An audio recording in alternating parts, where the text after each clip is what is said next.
Os jovens brasileiros estão preocupados com o peso. Uma pesquisa do IBGE mostra que meninos e meninas de 13 a 15 anos fazem dieta para emagrecer sem se preocupar com a saúde. A busca da forma ideal começa cada vez mais cedo. Eu me cobro. A gente tem que meio que seguir para ficar dentro dos padrões. Coisa mais de estética mesmo, nem é mais por causa da saúde. Uma pesquisa do IBGE, feita com mais de 100 mil estudantes entre 13 e 15 anos em 5 regiões do país, mostra que os jovens estão muito preocupados com o peso.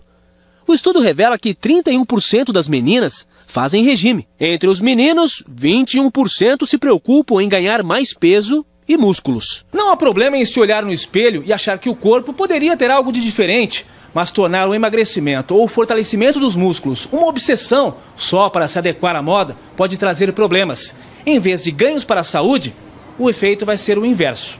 Entre as meninas, 6% chegam a provocar o vômito e tomam laxantes para perder o peso. Hábitos que podem provocar doenças alimentares como bulimia e anorexia, além de outras complicações. O primeiro grande problema é uma fortíssima desnutrição. E ter desnutrição é um fator que pode interromper os ciclos menstruais e a ovulação. Pode provocar osteoporose, além de grandes problemas psicológicos. Entre os homens, o fortalecimento dos músculos pode ser impulsionado pelos anabolizantes. Se a gente falar de um menino que ainda não entrou na puberdade e começa a usar anabolizante, ele vai acelerar esse processo, vai ter uma menor altura do que gostaria.